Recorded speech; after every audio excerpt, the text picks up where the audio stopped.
जी बिस्मिल्लाहिर्रहमानिर्रहीम। SW news के साथ मैं हूं आपका मेज़बान ज़काउल्लाह चीमा। आज बड़े अरसे बाद रावी टाउन इंतज़ामिया को शादरे के एक बड़े मसले का ख्याल आ ही गया। आज मैं खड़ा हूं बंडाला रोड पे, जहां पे इंक्रोचमेंट की बाबत थी, लोग पैदल गुजर नहीं सकते थे और जा बजा ये इल्ज़ामात सुनने को मिलते थे कि शायद रावी टाउन इंतज़ामिया यहाँ से भत्ता वसूल करती है, इसलिए इस इंक्रोचमेंट को छेड़ा नहीं जाता।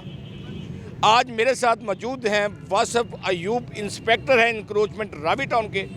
उनसे बात करते हैं और जानने की कोशिश करते हैं कि इतने अरसे बाद आप लोगों ने ऑपरेशन किया, इसकी कोई ख़ास वजह थी? जी वासिफ भाई, क्या हाल है आपके? जी अल्लाह का शुक्र अल्हम्दुलिल्लाह। वासिफ भाई, बड़े लंबे अरसे के बाद आप लोगों ने ये इंक्रोचमेंट के लिए ऑपरेशन किया, कोई ख़ास वजह? ख़ास वजह कोई नहीं थी, बस अल्हम्दुलिल्लाह ये शर्फ हासिल हुआ। हमारी मैडम सिद्रा हैं डिप्टी MOR रावी टाउन, उनकी कुछ दिन पहले ही पोस्टिंग हुई है। हमें शिकायत तो मसूल हो रही थी बड़े अरसे से, काफ़ी दिनों से।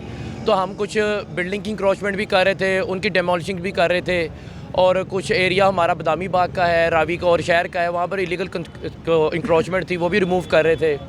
और अल्हम्दुलिल्लाह ये आज भी साइड पर आए हम, और कुछ कंप्लेंट्स ऊपर से भी आई हुई थी। हमें इंतज़ामिया ने भी कहा हुआ था, शिकायतें तो मसूल हो रही थी। तो इंशाअल्लाह ताला मैडम साहिबा के साथ हमने उनकी ज़ेर साया, उनकी ज़ेर निगरानी हमने तो इंक्रोचमेंट कवर कर रहा हूँ, बिलखसूस बंडाला रोड की इंक्रोचमेंट। यहाँ पे कोई छेड़छाड़ नहीं थी और लोगों का एक इल्ज़ाम है आप लोगों पे कि रावी टाउन इंतज़ामिया यहाँ से भत्ता वसूल करती है। ये बात किधर जाती है? कोई ऐसी बात नहीं है, कोई भत्ता वसूल नहीं करता यहाँ से। ये लोगों को भी शर्म आनी चाहिए, इतनी इंक्रोचमेंट की हुई है यहाँ पर।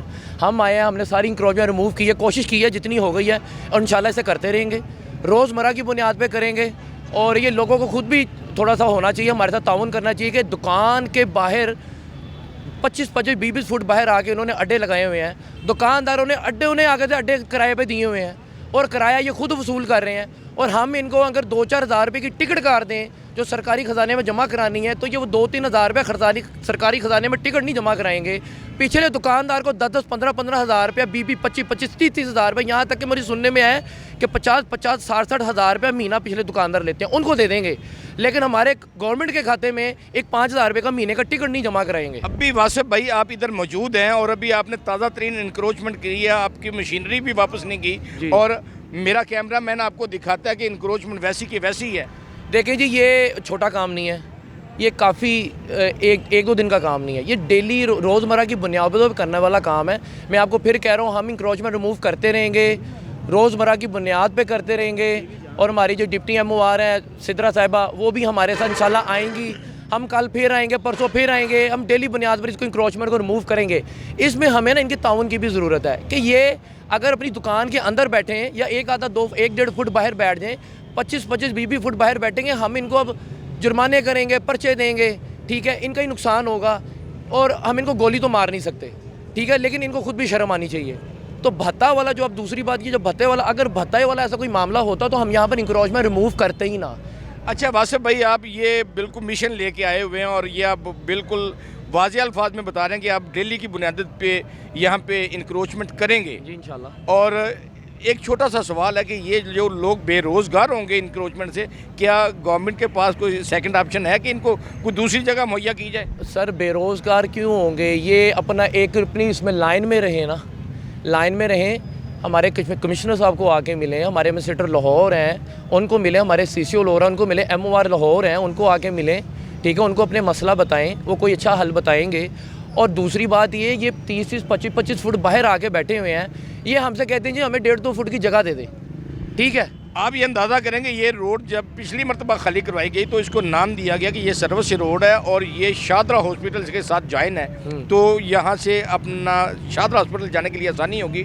जबकि ये हालात हैं कि यहाँ पे अगर एम्बुलेंस आ जाए तो वो नहीं गुजर सकती। बिल्कुल ऐसे ही है। तो इस तनाज़र में मज़ीद आप क्या इक़दाम उठाने जा रहे हैं? देखिए जी, हम तो पब्लिक के लिए काम कर रहे हैं। अगर इनका बेरोज़गार होगा तो जो आवाम यहाँ से परेशान है, जो गुजर नहीं सकती, किसी की मैयत चली जाए, एम्बुलेंस गुजरनी हो, किसी ने इमरजेंसी में जाना हो, किसी की बहन बेटियाँ यहाँ से नहीं गुजर सकती, स्कूल कॉलेजेस के लिए जाना हो, ट्रैफिक बहाल होती नहीं है, डेड रहता है ये। अब आप देखें कि कितना रश है और ये अभी भी इतने ढीठ लोग हैं कि हमने अभी इंक्रोचमेंट रिमूव किया है और ये अभी भी इन्होंने अड्डे अपने बाहर लगाए हुए हैं।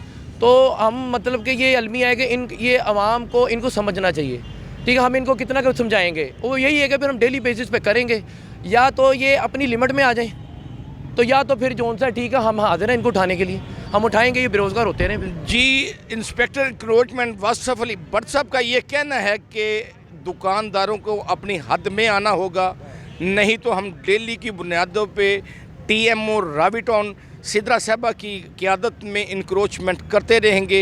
कोई बेरोज़गार होता है तो हो जाए।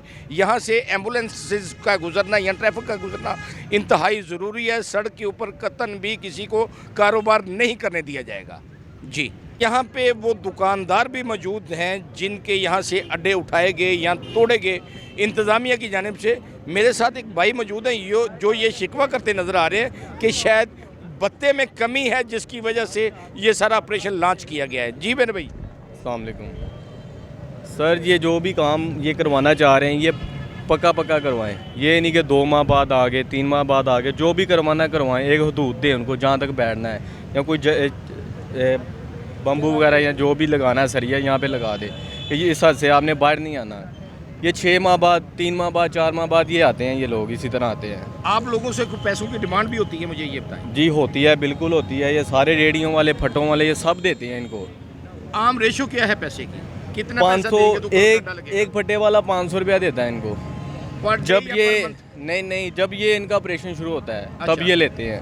वैसे तो कोई नहीं, वैसे तो पर्ची चलती है जो सदर साहब लेते हैं, यहाँ बाजार के जो सदर हैं वो लेते हैं इनसे। सदर साहब कितने की पर्ची उन्होंने लागू की हुई है? किसी को कोई 300 दे रहा है, कोई 200 दे रहा है, कोई 250 दे रहा है। वो इस तरह के निज़ाम है इनके। सदर कौन है इस मार्केट? मियाँ खलील। अच्छा, मियाँ खलील और रहमान अबीर साहब? नहीं वो नहीं, मियाँ खलील साहब। अच्छा, मियाँ खलील साहब और है वही नहीं, वो हाँ वही वाले। उन्होंने एक पर्ची लागू की हुई है जो आप लोगों को पे करना पड़ती है। हाँ वो सब देते हैं, वो सब दुकानदारों ने देनी है? सब दुकानदार देते हैं। कोई अपना ठेले वाला है, कोई रेडी वाला है या कोई और है, उसको ये देना होता है। 3 से 4 गार्ड हैं, कहते हैं उनकी पे के लिए इकट्ठा करते हैं। तो काफ़ी दुकानें हैं, ये उनकी पे से ज़्यादा 4-5 गुना ज़्यादा इकट्ठा हो जाता है यहाँ पे। अच्छा, हाँ जी। तो वो बाकी भी आपने कभी उनसे पूछा नहीं ये क्या कर रहे हैं? वो उनसे पूछो, ये कहते हैं कि ये हमारे पूरे नहीं पड़ते, कुछ देते नहीं हैं, कुछ ये करते हैं, कुछ ये करते हैं। कुछ ना कुछ उनके पास होता ज़रूर है एक्सक्यूज़ बताने के लिए। भैया ये जो बात कर रहे हैं इसमें कोई हकीकत है कि अपना सदर साहब भी यहाँ पे पर्ची लेते हैं, इंतज़ामिया जब आती है वो भी पैसे लेते हैं, ऐसी बातें हैं? जी ये तो सिक्योरिटी फंड है ना जो मियाँ साहब लेते हैं। अच्छा, मियाँ साहब सिक्योरिटी के नाम पे आपसे नहीं, वो तो दुकानदारों सिक्योरिटी गार्ड है जो रात दिन रखवाली रखते हैं, ये उनके लिए होता है। यानी कि वो आपको यूनियन प्रोवाइड करके देती है सिक्योरिटी गार्ड? हाँ जी, हाँ जी। अच्छा, कितने सिक्योरिटी गार्ड है इस पूरे रोड पे? तकरीबन 4 हैं। 4 रोड, 6 हैं। चलें जी, 10 भी हों तो कितनी दुकानें हैं मैक्सिमम, ये ठेले और ये सारा कुछ मिला के? ठेले तो नहीं, दुकानदारों का सिक्योरिटी फंड जो है ना, ये जो सिक्योरिटी गार्ड वो दुकानदारों के लिए है। ये जो ठेले वाले हैं या जो अपना आप लोग अड्डा लगाते हैं, ये लोग भी पर्ची वगैरह देते हैं? किसे? नहीं, इनका मियाँ साहब से कोई लिंक नहीं है। अच्छा, गरीब आदमी जो कमा रहे हैं, एक गरीब आदमी को कितों आया बस रोटी कमा रहे हैं बच्चों की। जो कारपोरेशन वाले आ जाते हैं ना जाते हैं, जो चले जाए फिर बह जाते हैं। सर मैं पूछ रहा कि गरीब आदमी किसी को पैसा भी देंदा थे? नहीं, इतने बहन का कोई पैसा नहीं दे रहे। दुकानदार ने भी कोई पैसा नहीं देता? मेरी अपनी नहीं, मेरी अपनी दुकान तो 30 साल तो है। मैं अज तक मैं नहीं वेख्या कि पैसे लेंगे। अच्छा, हाँ जी, पक्की गल है? पक्की गल है देख नहीं यार भाई, यही कभी अज तक सुने नहीं। मेरी अपनी वो नाल अगे दुकान है, यही नहीं वेख्या पैसे। यानी कि ये अल्लाह वास्ते सारा रोड ब्लॉक होता है, रेडियां लगी हुई हैं, सारा कुछ कोई पूछता ही नहीं है, ये क्या बात? नाले तो लगियां ने, पीछे नहीं अगे रोड से नहीं लगी। मेरे भाई सारा ये मैं परली दीवार के साथ भी देखता हूँ, रेडियां सारी खड़ी होती हैं, ये अभी आपके सामने खड़ी हैं। जो वाल्टन वाले आते हैं टुर जाते हैं, जो कोई होर फिर इस तरह नस भज जाते हैं, बस अपना रोजी कमा रहे हैं। जो इसके पीछे बैठे हैं भाई मेरे पास सबका भी आपकी वीडियोस मौजूद हैं। वार्डन्स के आने पे या किसी और के आने पे कभी भी रेडियां रिमूव नहीं हुई। तो यार वाल्टन वाले रोजाना करा के जाते हैं, दिन में 2 दफ़ा वाल्टन वाले आते हैं, सारे नस जाते हैं। अल्लाह करे जैसे आप फरमा रहे हैं वैसे ही हो। अगर ऐसी गल ना हैगी तो अं देना, तुम रोजाना वेख लेना वाल्टन वाले 2 बार दिन से 2 या 3 दफ़ा पर करा के जाते हैं, और 15-20 मिनट आधा घंटा खलो के जाते हैं। उन्ना चर कोई नहीं लाएगा, जो वाल्टन वाले चले जाएंगे फिर कोई इधरों नहीं लाएगा, गली चो आ जाएगा, कोई इधरों आ जाएगा। अच्छा मुझे ये बताइएगा कि आपकी जो हदूद हैं, जो अभी मुझे इंस्पेक्टर इंक्रोचमेंट भी बता रहे थे कि आप अगर अपनी हदूद में रहें तो हम आपको नहीं चढ़ेंगे, वो आपकी हदूद कहाँ तक है, क्योंकि आप दुकानदार हो? वो मैं दुकानदार नहीं है, सब तो पहली गल तो मैं भी ठेला लगाने वाला। अच्छा दूसरे नंबर ते कोई आंदा नाले ते बह जाओ, कोई आंदा ऐसा थोड़ा जिहा पिछां ये नहीं कि रोड छड्ड दिओ। ते रोड ते जेह्ड़े होर गरीब गुरबा बंदे ने ना, रेड़ियां रूड़ियां वाले, कोई सब्जी फरोश, कोई प्याज वाला, कोई दूजा तीजा, उन्होंने रखिए भी ते ਉਹ ਜਦੋਂ ਕੋਈ ਨਾ ਅਫਸਰ ਚਲਾ ਜਾਏਗਾ ਕਹਿਣ ਵਾਲਾ ਤੇ ਦੁਬਾਰਾ ਲਿਆ ਕੇ ਲਾ ਲੈਣਗੇ। ਜਿੰਨੇ ਚਿਰ ਉਹ ਕਹਿਣਗੇ ਉੱਥੇ ਰਹਿਣਗੇ, ਉਹਨਾਂ ਚਿਰ ਕੋਈ नहीं आएगा। क्या हाल है आपके? खैरियत से हैं? सेहत ठीक है? अभी टाउन इंतज़ामिया आपको उठा के गई, आप फिर आगे क्यों? इसलिए कि बच्चों की रोटी कमानी किधर कमाएं जाकर, हमें ये बता दें बस। भाई ये आपको सड़कें मिलती है, कोई दुकान रेंट पे ले अपने मोहल्ले में दुकान बना ले, कोई और पेशा अख्तियार वो कर ले। आपकी बात ठीक है, लेकिन आप पूरे पाकिस्तान में दे ले, कहीं भी दे ले, जीटी रोड पर सब ने स्टॉल लगाए हुए हैं। जहाँ तो कहीं भी नहीं लगे, वो परली तरफ देख ले, स्टॉल लगे हुए हैं। मेरे भाई इस रोड के ऊपर हॉस्पिटल है, आपको पता है? शात्रा हॉस्पिटल इस रोड के ऊपर है, जिस पे आप ये रेडी लेके खड़े हैं। बिल्कुल है। अगर आपका कोई अजीज, आपका कोई बहन भाई एम्बुलेंस में हो और वो यहाँ से गुजर रहा हो, तो क्या वो गुजर सकता है? नहीं, बिल्कुल रास्ता नहीं होता, ट्रैफिक जाम होती है, लेकिन इंतजामिया को चाहिए ना। मेरे भाई ट्रैफिक जाम का सबब कौन लोग हैं, मुझे ये बता। ये हम सब हैं, रक्शे वाले, रेडी वाले, सब होते हैं बीच में। सब होते हैं? हाँ, सब होते हैं। फिर ये दुआ करें कि अल्लाह ताला किसी पे ये नौबत ना लाए आमीन। कि वो एम्बुलेंस से यहाँ से गुजरे, क्योंकि आपने अपने मामला से बाज नहीं आना। बेशक ऐसे ही है ना? बिल्कुल। चलें जी, अल्लाह ताला आपको मजीद रिज़्क़ दे जी। ये फरमा रहे हैं कि निज़ाम मुस्तफ़ा लेके आए। मुझे बाबा जी ये एक बात बताएं कि इमरान खान साहब इस मुल्क के वज़ीर आज़म हैं और वो मदीना की रियासत के नाम पे अपना वो सब फ्रॉड कर रहे हैं। उन्होंने कहा था कि तब्दीली लाएंगे, अभी तक तो 2.5 साल में उन्होंने कुछ नहीं किया। उसके बाद जरदारी है, वो इस मुल्क को लूट के खा गया है। गंजे हैं तो वो लूट के खा गए इस मुल्क को। तमाम सियासतदान, बड़े बड़े जो अफसर हैं, ब्यूरोक्रेट हैं, वो सब लूट के ही खा रहे हैं इस मुल्क को। ये गरीब आदमी बेचारे किधर चले जाएं, इनके लिए उन्होंने मुश्किल बना दी यार ले आते। तो ये बात इस मुल्क में निज़ाम मुस्तफ़ा लेके आए। अगर आपने इस मुल्क के हालात ठीक करने हैं तो निज़ाम मुस्तफ़ा ये कहता है कि आप रास्ता बंद करते हैं। हमारे मुल्क में ये हो चुका है कि जो MNA MPA वज़ीर है, जो वज़ीर आज़म है, जो ये जितने सियासतदान हैं, सब ज़कात तक का ये माल खा जाते हैं। मैं बाबा जी ये पूछ रहा हूँ कि निज़ाम मुस्तफ़ा, निज़ाम मुस्तफ़ा आएगा, मेरी बात सुन ले, लोगों के हालात ठीक हो जाएंगे। बिल्कुल ठीक होंगे जी, अपनी जगह पे जाएंगे। मेरे मुस्तफ़ा के नाम से हर चीज़ ठीक हो जाती है। जो बस यही बात मैं जो पूछ रहा हूँ, क्या निज़ाम मुस्तफ़ा ये कहता है कि आप सड़क के अंदर रेडी लगा ये वो ये निज़ाम मुस्तफ़ा ये नहीं कहता कि आप इस तरह करें, लेकिन निज़ाम मुस्तफ़ा ये कहता है, हुकूमत के लिए ये होता है कि जो हुक्मरान होता है हज़रत उमर फ़ारूक रज़ी अल्लाह ताला अन्हु की तरह, कि अगर कोई बच्चा, कोई गरीब आदमी, यहाँ तक कि कोई जानवर भी भूखा मर गया तो उमर फ़ारूक से पूछ होगी। ये इन वज़ीरों के, वज़ीर आज़म या वज़ीर मशीर, MNA MPA, ब्यूरोक्रेट, बड़े बड़े जितने हैं, ये सब लुटेरे, इनके यहाँ तो अरबों रुपए की जायदाद है। सियासतदानों का, वज़ीरों का एक एक बच्चा अरबपति खरबपति है। वो क्या है कि गरीब आदमी के लिए खाने के लिए कुछ भी नहीं है इस मुल्क में। जब निज़ाम मुस्तफ़ा आएगा तो फिर आपने अल्लामा खादिम हुसैन रिज़वी का जनाजा देखा है, तो फिर इस तरह होगा। हाँ, अच्छा। वो 1.5 मरले के मकान में मस्जिद में रह रहा था। अच्छा मुझे ये बताइएगा कि अगर कोई बंदा एम्बुलेंस के अंदर मर जाता है इस रोड के ऊपर, फिर निज़ाम मुस्तफ़ा क्या? तो ये आप देखें ना कि ये सब रेडी वालों का कसूर नहीं है, ये इंतज़ामिया का कसूर है।